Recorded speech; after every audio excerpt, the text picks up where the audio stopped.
Chapter 37. And Jacob dwelt in the land wherein his father was a stranger, in the land of Canaan. These are the generations of Jacob. Joseph, being 17 years old, was feeding the flock with his brethren, and the lad was with the sons of Bilhah, and with the sons of Zilpah, his father's wives, and Joseph brought unto his father their evil report. Now Israel loved Joseph more than all his children, because he was the son of his old age, and he made him a coat of many colors. And when his brethren saw that their father loved him more than all his brethren, they hated him, and could not speak peaceably unto him. And Joseph dreamed a dream, and he told it his brethren, and they hated him yet the more. And he said unto them, Hear, I pray you, this dream which I have dreamed. For behold, we were binding sheaves in the field, and lo, my sheaf arose, and also stood upright, and behold, your sheaves stood round about, and made obeisance to my sheaf. And his brethren said to him, Shalt thou indeed reign over us, or shalt thou indeed have dominion over us? And they hated him yet the more for his dreams and for his words. And he dreamed yet another dream, and told it his brethren, and said, Behold, I have dreamed a dream more. And behold, the sun and the moon and the 11 stars made obeisance to me. And he told it to his father and to his brethren. And his father rebuked him, and said unto him, What is this dream that thou hast dreamed? Shall I and thy mother and thy brethren indeed come to bow down ourselves to thee to the earth? And his brethren envied him, but his father observed the saying. This ends side A. And his brethren went to feed their father's flocks in Shechem. And Israel said unto Joseph, Do not thy brethren feed the flock in Shechem? Come, and I will send thee unto them. And he said to him, Here am I. And he said to him, Go, I pray thee, see whether it be well with thy brethren, and well with the flocks, and bring me word again. So he sent him out of the vale of Hebron, and he came to Shechem. And a certain man found him, and behold, he was wandering in the field. And the man asked him, saying, What seekest thou? And he said, I seek my brethren. Tell me, I pray thee, where they feed their flocks. And the man said, They are departed hence, for I heard them say, Let us go to Dothan. And Joseph went after his brethren, and found them in Dothan. And when they saw him afar off, even before he came near unto them, they conspired against him to slay him. And they said one to another, Behold, this dreamer cometh. Come now, therefore, and let us slay him, and cast him into some pit, and we will say, Some evil beast hath devoured him, and we shall see what will become of his dreams. And Reuben heard it, and he delivered him out of their hands, and said, Let us not kill him. And Reuben said unto them, Shed no blood, but cast him into this pit that is in the wilderness, and lay no hand upon him, that he might rid him out of their hands, to deliver him to his father again. And it came to pass, when Joseph was come unto his brethren, that they stripped Joseph out of his coat of many colors that was on him. And they took him, and cast him into a pit. And the pit was empty, there was no water in it. And they sat down to eat bread, and they lifted up their eyes, and looked. And behold, a company of Ishmaelites came from Gilead with their camels, bearing spicery and balm of myrrh, going to carry it down to Egypt. And Judah said unto his brethren, What profit is it if we slay our brother, and conceal his blood? Come, and let us sell him to the Ishmaelites, and let not our hand be upon him, for he is our brother, and our flesh. And his brethren were content. Then there passed by Midianites merchantmen, and they drew and lifted up Joseph out of the pit, and sold Joseph to the Ishmaelites for 20 pieces of silver. And they brought Joseph into Egypt. And Reuben returned unto the pit, and behold, Joseph was not in the pit, and he rent his clothes. And he returned unto his brethren, and said, The child is not, and I, whither shall I go? And they took Joseph's coat, and killed a kid of the goats, and dipped the coat in the blood. And they sent the coat of many colors, and they brought it to their father, and said, This have we found. Know now whether it be thy son's coat or no. And he knew it, and said, It is my son's coat. An evil beast hath devoured him. Joseph is without doubt rent in pieces. And Jacob rent his clothes, and put sackcloth upon his loins, and mourned for his son many days. And all his sons and all his daughters rose up to comfort him, but he refused to be comforted. And he said, For I will go down into the grave unto my son mourning. Thus his father wept for him. And the Midianites sold him into Egypt unto Potiphar, an officer of Pharaoh's, and captain of the guard. Chapter 38. And it came to pass at that time that Judah went down from his brethren, and turned into a certain Adullamite, whose name was Hira. And Judah saw there a daughter of a certain Canaanite, whose name was Shua. And he took her, and went in unto her. And she conceived, and bare a son, and he called his name And she conceived again, and bare a son, and she called his name Onan. And she yet again conceived, and bare a son, and called his name Shelah. And he was Achizib, when she bare him. And Judah took a wife for his firstborn, whose name was Tamar. And Judah's firstborn, was wicked in the sight of the Lord, and the Lord slew him. And Judah said unto Onan, Go in unto thy brother's wife, and marry her, and raise up seed to thy brother. And Onan knew that the seed should not be his, and it came to pass, when he went in unto his brother's wife, that he spilled it on the ground, lest that he should give seed to his brother. And the thing which he did displeased the Lord, wherefore he slew him also.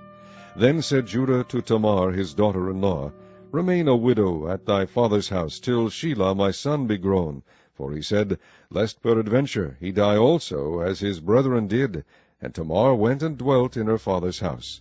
And in process of time the daughter of Shua, Judah's wife, died. And Judah was comforted, and went up unto his sheep-shearers to Timnath, he and his friend Hirah the Adullamite. And it was told Tamar, saying, Behold, thy father-in-law goeth up to Timnah to shear his sheep. And she put her widow's garments off from her, and covered her with a veil, and wrapped herself, and sat in an open place, which is by the way of Timnath, for she saw that Shelah was grown, and she was not given unto him to wife. When Judah saw her, he thought her to be an harlot, because she had covered her face. And he turned unto her by the way, and said, Go to, I pray thee, let me come in unto thee. For he knew not that she was his daughter-in-law. And she said, What wilt thou give me, that thou mayest come in unto me? And he said, I will send thee a kid from the flock. And she said, Wilt thou give me a pledge till thou send it? And he said, What pledge shall I give thee? And she said, Thy signet, and thy bracelets, and thy staff that is in thine hand. And he gave it her, and came in unto her, and she conceived by him. And she arose, and went away, and laid by her veil from her, and put on the garments of her widowhood. And Judah sent the kid by the hand of his friend the Adullamite to receive his pledge from the woman's hand, but he found her not. Then he asked the men of that place, saying, Where is the harlot that was openly by the wayside? And they said, There was no harlot in this place. And he returned to Judah, and said, I cannot find her. And also the men of the place said, that there was no harlot in this place. And Judah said, Let her take it to her, lest we be shamed. Behold, I sent this kid, and thou hast not found her. And it came to pass about 3 months after, that it was told Judah, saying, Tamar thy daughter-in-law hath played the harlot, and also, behold, she is with child by whoredom. And Judah said, Bring her forth, and let her be burnt. When she was brought forth, she sent to her father-in-law, saying, By the man, whose these are, am I with child. And she said, Discern, I pray thee, whose are these, the signet, and bracelets, and staff.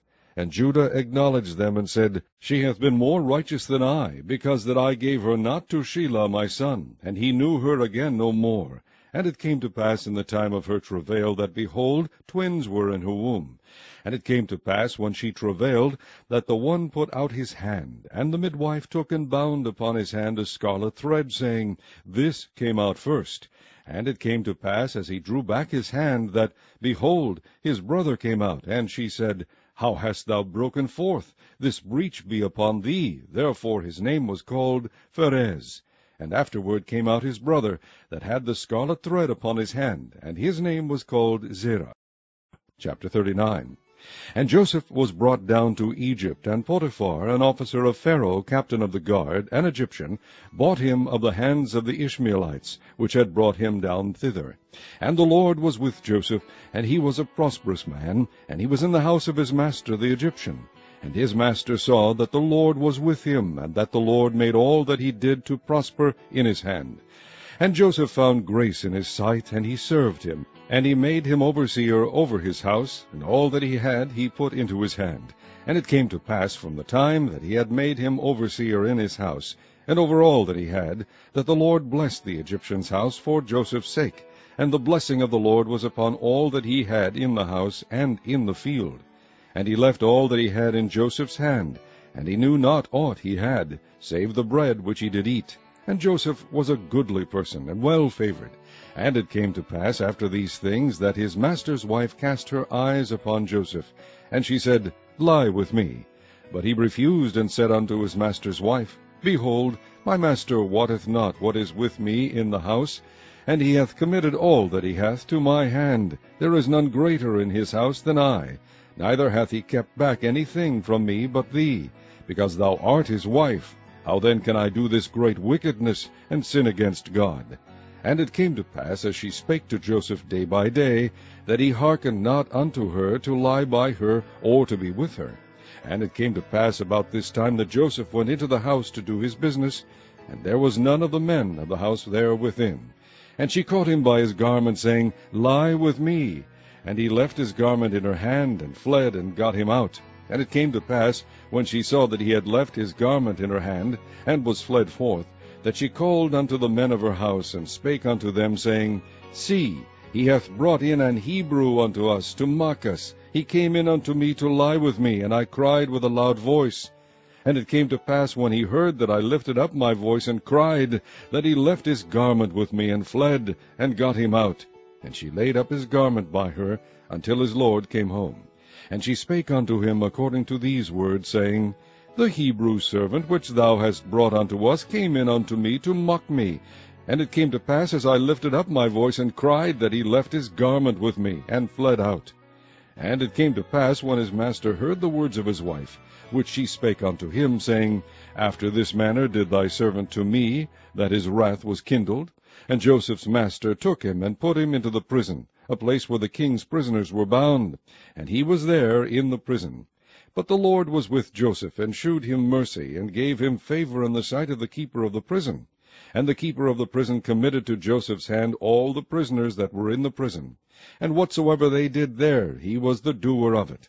The keeper of the prison looked not to anything that was under his hand, because the Lord was with him, and that which he did, the Lord made it to prosper.